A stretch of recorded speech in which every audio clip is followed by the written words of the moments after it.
Buenas noches, Sergio Tocayo. Bueno, un gusto participar de tu programa Proteger Acá. Gracias por la invitación.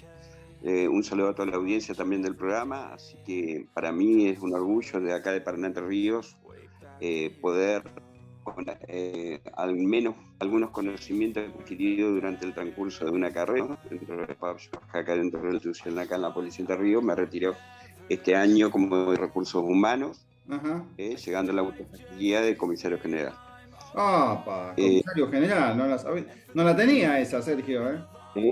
Sí. Así que, bueno, la verdad que igual sigo totalmente ligado con el tema académico, ¿no es cierto?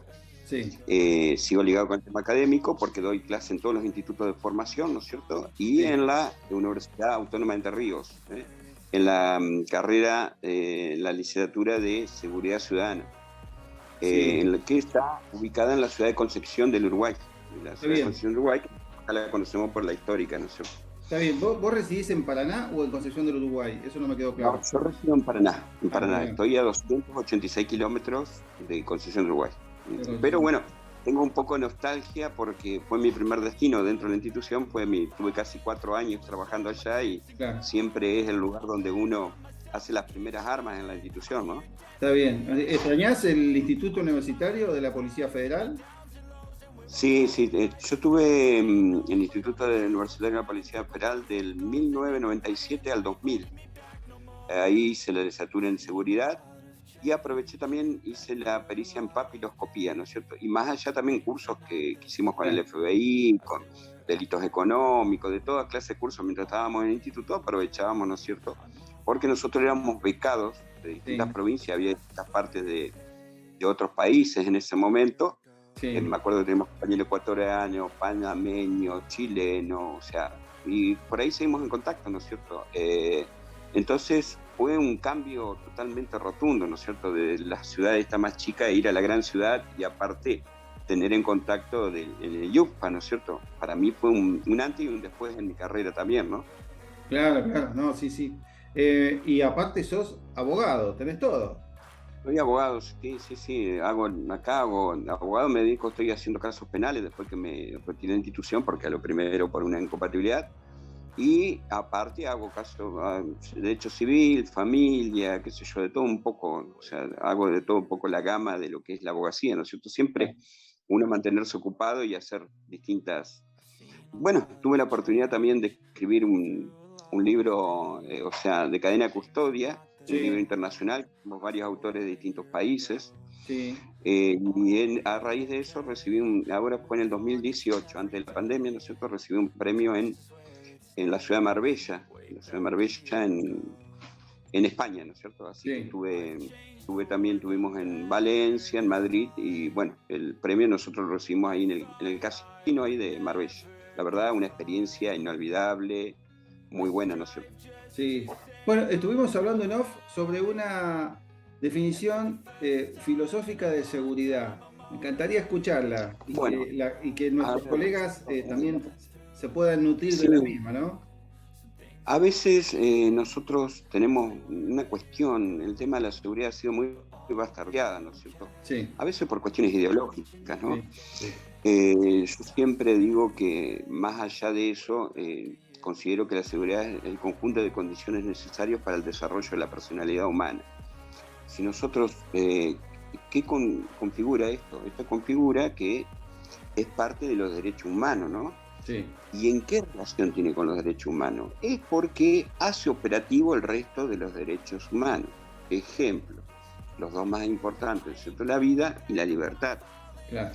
Porque si nosotros no tenemos seguridad, un ejemplo por ahí que yo se lo pongo a mis alumnos, si yo estoy en un domicilio o estoy en un lugar determinado y yo quiero salir a pasear, a trabajar, a hacer cualquier actividad relacionada con lo que uno lleva a cabo, si yo no tengo seguridad, o sea, a mí me genera miedo salir porque si dicen que en tal lugar hay olas de inseguridad o me va a pasar algún evento, por supuesto eso me acuarta la libertad a mí de decidir hacer cual o tal tarea.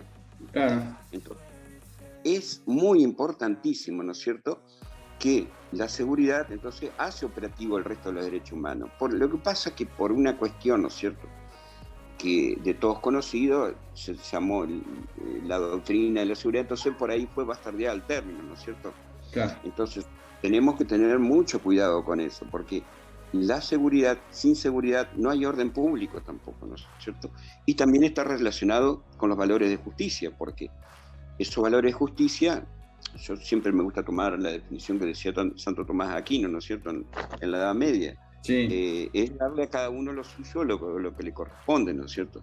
Entonces, siempre más allá que la potestad represiva la maneja el Estado, nosotros estamos en arbitrio de las garantías constitucionales, ¿no? Claro.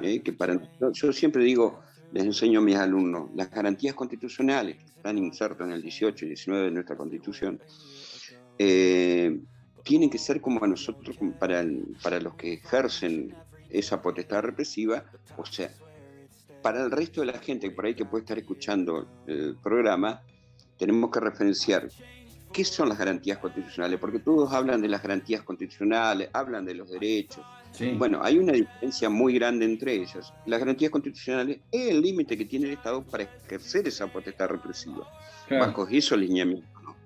Entonces los funcionarios tienen que entender que más allá que nuestra función tenemos el poder de policía, ¿no es cierto?, para limitar ciertos derechos individuales en beneficio del poder social, bajo los límites que nos imponen las garantías constitucionales, Claro. que los cuales los funcionarios tienen que respetar como un derecho humano fundamental.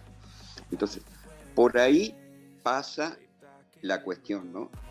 La otra vez hablando con gente de Buenos Aires, bueno, sí, he participado en algunas disertaciones y hablábamos de que la seguridad, sí, siempre digo, la seguridad es un sistema que está conjugado de distintos elementos. Esos elementos, más allá que la policía es una parte importante, no es el único, porque acá están las políticas sociales, el control de las adicciones, el lugar de tratamiento de esas adicciones, el sistema carcelario. Sí. O sea, es un sistema. Claro, exactamente. Por eso a veces yo también me voy en lo que son los niveles y los vectores de prevención, ¿no es cierto? El nivel primario, el nivel secundario, el nivel terciario, saber la situación. A veces por ahí he escuchado a algunos políticos que la gente por ahí se enrarece cuando hablan de que por ahí... a ver, Sergio, tenemos una cuestión, y una vez me lo decía un penalista, un juez federal. El problema es que en seguridad cualquiera habla de seguridad. Sí. Entonces, cualquiera vos le pones un micrófono y te habla de seguridad. No tiene ni siquiera la mínima idea de cuáles las estructuras, cómo están formadas las instituciones, cuáles son los elementos que nos encontramos. ¿Entendés? O sea, hoy, más allá, aparte ha cambiado lo que es el sistema de lo que es el tema de la prevención, ¿no? Claro. Porque antes únicamente la policía hacía la función de seguridad. Hoy es el primer interventor en todo. Sí. Porque supongamos Buenos Aires, ustedes que tienen muchos cortes de piqueteros, que te cortan una calle, que te ponen una cubierta, que te toman una fábrica. O sea, el policía tiene que intervenir en primera instancia, ¿me entendés? Y a veces ese conocimiento empírico que va adquiriendo, que nosotros le decimos de la calle, tiene que transformarse en un negociador. O sea, negociar entre el gobierno y los que están reclamando en su derecho justo o injusto reclamo que están reclamando entre la sociedad. Sí. Entonces, esas cuestiones a veces, o sea, el horizonte de la función institucional o policial, como lo quieren llamar, se ha ampliado totalmente. Sí, mirá que, ¿sabés qué? Disculpame que te interrumpa. Vos sabés que no, por favor, me está llevando a un par de palabras que a veces nosotros los colegas tratamos, pero a veces lo tratamos muy levemente porque no tenemos el título de abogado, ¿no? Entonces tratamos de no profundizar en eso, pero sí trastocarlo, que es la inseguridad jurídica, que también nos afecta. Es a lo que vos estás más o menos apuntando, me parece, ¿no? Ni hablar. Mirá, Sergio, la otra vez, hace poquito tuve una reunión con Néstor Roncaglia, que fue jefe de Policía Federal. Sí, es entrerriano. Claro, él es del Chajarí, bueno, me convocaron a una reunión acá en Paraná, me presentaron y bueno, estuvimos hablando de ciertos aspectos de... Y él me decía, mirá, cuando a mí me tocó trabajar en Rosario, o sea, Rosario, Sí. A ver, no quiero herir susceptibilidades porque ahí dice algún rosarino, No. Él... Un saludo muy afectuoso a los rosarinos que están sufriendo mucho la inseguridad. Me decía que cuando pedían una orden de allanamiento por una cuestión de, o sea, infracción a la ley de estupefacientes, qué sé yo, la orden se demoraba eternamente, ¿me entiendes? Cuando llegaban al lugar ya no había más los elementos probatorios para inducir la causa. Entonces, y acá, aparte, vamos a llevar una cuestión con el proceso acusatorio, los fiscales llevan adelante la investigación penal preparatoria. ¿Y qué pasa? Otra cuestión, que no tienen, más allá de su formación jurídica, no tienen la formación de calle, Sergio. Entonces, vos te encontrás con una realidad que no se puede manejar de un escritorio. No. Porque las realidades son distintas y cada hecho en sí no hay un hecho igual, porque las personas reaccionan de manera diferente ante cualquier circunstancia que se suscite, ¿me entiendes? Sí. Entonces, acá, como volviendo sobre el paso, hablamos del sistema de seguridad, o sea, acá se tiene que trabajar en conjunto para que la gente realmente llegar a índices tolerables de seguridad, porque cuando se pierden los índices tolerables de seguridad, empiezan los problemas. Y máxima teniendo en cuenta una nota que me hicieron en una revista acá, semanal de acá, la cuestión económica es fundamental. O sea, hay una relación directa del incremento de los delitos con la cuestión económica que atraviesa. Claro. ¿Me explico? Y desgraciadamente, Sergio, eso nos involucra también a los funcionarios, que también están en un estado económico mal. Sí. Porque también a veces son los mismos funcionarios que también, gracias a Dios, son los menos, pero que están en ese límite o en connivencia con los que están cometiendo delitos. Vos sabés que hace unos años me regalaron un libro de Giuliani, el que fue alcalde de Nueva York, cuando la tolerancia cero. Bueno, lo tengo. Hay mucha ideología que está en contra de ese sistema represivo que dispuso Giuliani, ¿no?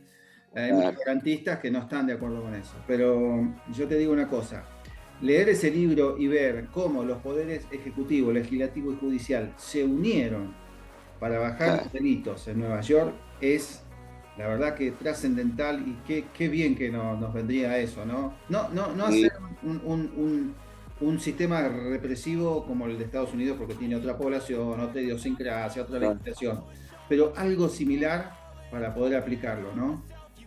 Sí, vos sabés que me gustó mucho, se los doy a veces a mi alumno, habla de tolerancia cero, o sea, lo que es las ventanas rotas, el proceso de las ventanas rotas, ¿no es cierto? Sí. Y habla de las incivilidades, mucho habla de las incivilidades, Giuliani. La verdad, bueno, me acuerdo cuando yo estaba en Buenos Aires, Policía Federal había elaborado un eslogan, ¿no? Que era el tema de tolerancia cero. Como vos decís, Sergio, nosotros por nuestra constitución y nuestra idiosincrasia no lo pudiéramos aplicar en ese nivel que lo aplicaban ellos, ¿no es cierto? Porque ellos bajaron totalmente, la ciudad de Nueva York bajó el índice delictivo, o sea, fue impresionante, pero tuvieron muchas denuncias también con abusos. Claro, sí. Las fuerzas policiales. Entonces, la teoría de las ventanas rotas, ellos hablan de incivilidades, lo que nosotros conocemos como contravenciones, ¿no es cierto? Claro. O sea, que para que la gente entienda, las contravenciones son aquellas conductas que por su implicancia, por su efecto, no llegan a constituir delitos. Pero si nosotros corregimos esas incivilidades o esas contravenciones que se producen, que son cuestiones menores, podemos evitar que sucedan otros hechos mayores o de mayor implicancia, ¿no? Claro. Fíjate que yo siempre digo, a veces, bueno, nos pasa acá en la provincia de Entre Ríos, seguramente ahí en Buenos Aires y en muchas partes del país, a veces con comentario se han creado dependencias para atender a ciertos aspectos. Ejemplo, acá nosotros tenemos el CONAF con el tema de niños, niñas y adolescentes, sí, que no tienen los medios, no tienen la estructura, entonces Acá se creó una ley también de tratas de personas, me explico, o sea, diciendo no hay más lo que nosotros llevamos lugares donde se frecuentaban para tener sexo, y sin embargo la prostitución sigue existiendo, o sea, se hace más difícil de controlar porque ahora es a la calle, es por internet, claro. O sea, son herramientas que a veces son medidas, para mí demagógicas, que se toman, que no crean el efecto que debe resultar. ¿Me explico? Sí. En cambio, antes, acá la policía tenía, cuando había un niño en la calle que andaba a altas horas de la noche, lo podía trasladar y ponerlo a disposición de un juez por peligro moral y físico. Hoy no lo puede actuar. Entonces, el organismo creado no tiene la herramienta, entonces estamos en una laguna del derecho ahí que nadie toma intervención. Claro. ¿Me explico? Y sí, mira, es como a veces pregono yo. La salud, la educación y la seguridad no tienen que tener ideología. Exactamente. El único fin debe ser el bien común. Claro, exactamente. ¿Y qué pasa? No hay planes a largo plazo porque viene, desgraciadamente, un gobierno, no le gustó lo que hizo el otro gobierno anterior, cambia todo y así. Nunca vamos a poder lograr un equilibrio, un fin, cumplir un fin, que decir, bueno, femicidio, ponele, cada vez aumentan más. Crearon sin ánimos de criticar a ningún gobierno, ¿no? Pero los femicidios cada vez aumentan más y no hay políticas públicas que digan, bueno, a partir de este momento se han hecho algunas disposiciones donde cada vez que hay una denuncia de violencia de género o de femicidio va directamente a la Corte Suprema de Justicia, donde se va haciendo una estadística, pero administrativo, nada más. Claro, a ver, Sergio, mirá, casualmente, bueno, una vez yo hice un curso de mediación penal acá en Paraná, ¿no? Vino un juez federal de Formosa a darnos clases. Sí. Y me decía, y yo concuerdo con él, y perdón lo que voy a decir, sí. Viste que el tema del femicidio es una ley hipócrita. ¿Por qué? Porque supongamos que viene una mujer a una denuncia por violencia de género, sí. El juez automáticamente da una perimetral. Sí. A la persona que cometió la violencia de género, no lo llama ningún psicólogo, no tiene ningún tratamiento, no. O sea, únicamente dice, ¿y qué pasa? Si la persona, el femicida, violó la perimetral y mató a la víctima, únicamente, listo, violó una disposición judicial. Entonces le incrementamos el valor de la pena, ¿entendés? Pero después de ahí, nadie toma intervención, no hay tratamiento, no hay... Y aparte también vamos a la otra punta, y lo digo como abogado. Sí. O sea, hay mucha noticia falsa porque de género. Los abogados aprovechan la situación como para decir, bueno, acá zafo, le hago una denuncia por violencia de género y que obviamente son las menos, ¿no? Obviamente, vamos a ser sinceros, ¿no? Por supuesto, no tenemos que confundir. Pero bueno, hay que tocar todas las aristas, ¿viste? No, sí, es una realidad, sí, tal cual. Y bueno, también está la ley Micaela, que la verdad que no sé si la están poniendo en práctica, ¿no? La ley Micaela. Yo la hice, tuve la suerte de hacerla, ¿no es cierto?, acá por la Universidad Autónoma de Entre Ríos. Sí. Un día le dije a un juez de acá, porque un juez para no herir su integridad, no voy a dar el nombre, pero un juez acá que tenía ejecución de penas había largado a esa persona, sí, cuando los psicólogos le habían advertido que no podía estar. Eso nos pasa mucho con la ley 24660, ¿no? La ley de... ¿un detenido por violación? De los reos, ¿no? Sí. Y desgraciadamente, vamos tocando y se van relacionando los temas. Desgraciadamente en nuestras cárceles, acá, es un depósito de seres humanos. Claro. Eso que en parte final del 18 no se cumplen lo más mínimo, Sergio. Entonces, ¿qué salimos? ¿Qué pasa en la cárcel? Las cárceles tienen una función de ser una escuela de profesionalizar al resto de las personas que van entrando, ¿no? O sea, claro. no salen en ningún momento reformados, resocializados, los cumplimientos de la ley 2460, ni la parte final del 18, ¿no? Las garantías constitucionales, que dice que las cárceles serán para seguridad de los reos que tenían ella, y bueno, que no se puede dictar ninguna medida que los atemorice, que los clasifique, todas esas cuestiones que en realidad no se cumplen, ¿no es No. cierto? ¿Y el patronato de liberados existe como No, institución? otro tema, mirá, el patronato Te de estoy tirando liberados. con munición gruesa, ¿no? Es que te tengo que aprovechar porque tenés los dos, sos abogado y licenciado en seguridad. Tengo un sello el patronato de liberados. Acá lo componen, acá en Paraná, yo siempre le digo, o sea, ¿cuál es la función para el resto de la gente que no sabe cuál es la función del patronato de liberados? El patronato de liberados tiene la función de controlar a todos los internos que salen en salida sociolaboral o que están en la última etapa del proceso de reinserción laboral y de socialización. O sea, no, es imposible llevarlo a cabo porque no tienen los elementos, no tienen el personal. O sea, ¿qué se hace, Sergio, acá? Se manda un listado a policías, supongamos, sale 30 internos el fin de semana o durante el día a cumplir, y eso no lo controla nadie. No. Y por eso, ven, en cantidad de hechos hay un gran nivel de reincidencia. Claro. Porque en realidad nadie controla cuál es cuando ellos se retiran del instituto carcelario. Sí. ¿Me explico? Sí, entonces, Sergio, para ir cerrando, porque ya estamos terminando, ¿no? Sos profesor en la licenciatura en Seguridad Ciudadana. Sí, tengo 2 cátedras ahí. Doy la seguridad ciudadana, pública y ciudadana, y doy seguridad privada y protección bancaria. Esas son mis 2 cátedras en el 4º año de licenciatura de seguridad ciudadana, que depende de cada universidad autónoma, que ahora está por pasar a ser nacional. Pero bueno, ya llevo 17 años dando clases en la universidad, ¿no?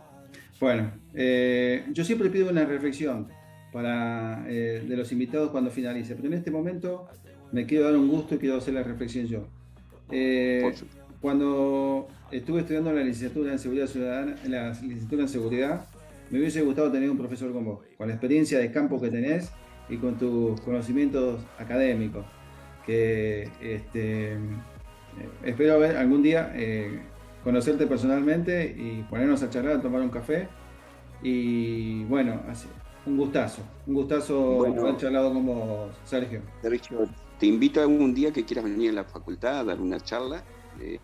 Vas a ser recibido, estamos cerca en Concepción del Uruguay de Buenos Aires, creo que estamos a 3 horitas. Sí. Así que si vos tenés disponibilidad un día, un martes, nos organizamos. Te voy a esperar ahí en la facultad y me gustaría que le des una charla a mis alumnos. Bueno, yo siempre trato de aprender, de estar introduciendo conocimiento. Creo que uno en ese aspecto tiene que tratar de ir mejorando, para ir una mejor preparación. Porque ¿cuál es el fin último en sí? O sea, yo siempre digo, tenemos que ser fehacientemente, nosotros somos parte de la sociedad. Sí. Y nuestra función es brindarle, ese servicio a la comunidad, ¿entiendes? O sea, que la gente es nuestra existencia, para mí es nuestra función de ser, si no, no tendría sentido, más allá que una vocación de servicio, ¿me entiendes? El que no lo entiende así, realmente no puede prestar servicio. Realmente siempre le digo, muchos entran en una institución buscando un trabajo, otros por vocación y otros. Pero lo importante es que uno se sienta realizado, ¿me entiendes? Cuando uno aclara un hecho, pero brinda una seguridad que la gente agradece más, que puede haber críticas. Y yo digo, a veces las críticas hay que tomarlas, porque esas cosas tenemos que mejorar, ¿no? Sí. Si hay algo que está fallando, y siempre hay, como en todo Viña del Señor, hay siempre animales descarriados. Entonces, nosotros tenemos que luchar para que esos que están descarriados se alejen de la institución, ¿no? Y no ensucien la función primordial, ¿no? Sí.